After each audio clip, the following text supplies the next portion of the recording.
आज्ञा ओपर गोटे वीडियो चलची आपण माने देखि सारंतु मु किछि कहिबी ह्यूमन को पई सामना को आसिले जितू राउत न्याय लड़ाई आरंभ करी और न्याय आज आसी एफआईआर को जेहेतु कटक पर्यटन कौन गोटे एफआईआर हो पारानी से मुझे दुखित। तो जो मैंने सहित चलुते जो मैंने बंचुते जो मैंने रोजगार कर भी सामना को आसुना भारी दुख लगुच भारी कष्ट लगुच।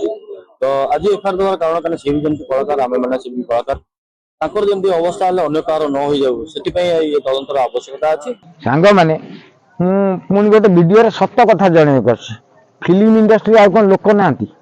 बहुत लोक अच्छा कुंभीर कांदना कांदी माने ह्यूमन सागर मरीगलानी कुंडई कांडई गोड़ हाथ तले पड़ी दुनिया यात्रा कले आ गोटाई टका हो 1 नंबर टका जहाँकि फिल्म इंडस्ट्री जीतू राउत जीतू भाई की मोर नमस्कार ठीक काम कर भैया जदि सबू फिल्म इंडस्ट्री के जड़े जड़े बाहर ताले से ह्यूमन सागर न्याय निश्चिंत मिल आपण मैंने समस्ते सहयोग करंतु न्याय निश्चिंत मिल ह्यूमन सागर को एटा हूँ मोर अनुरोध आपण मैंने समस्त सपोर्ट करंतु जीतू भाई को समस्त सपोर्ट करंतु।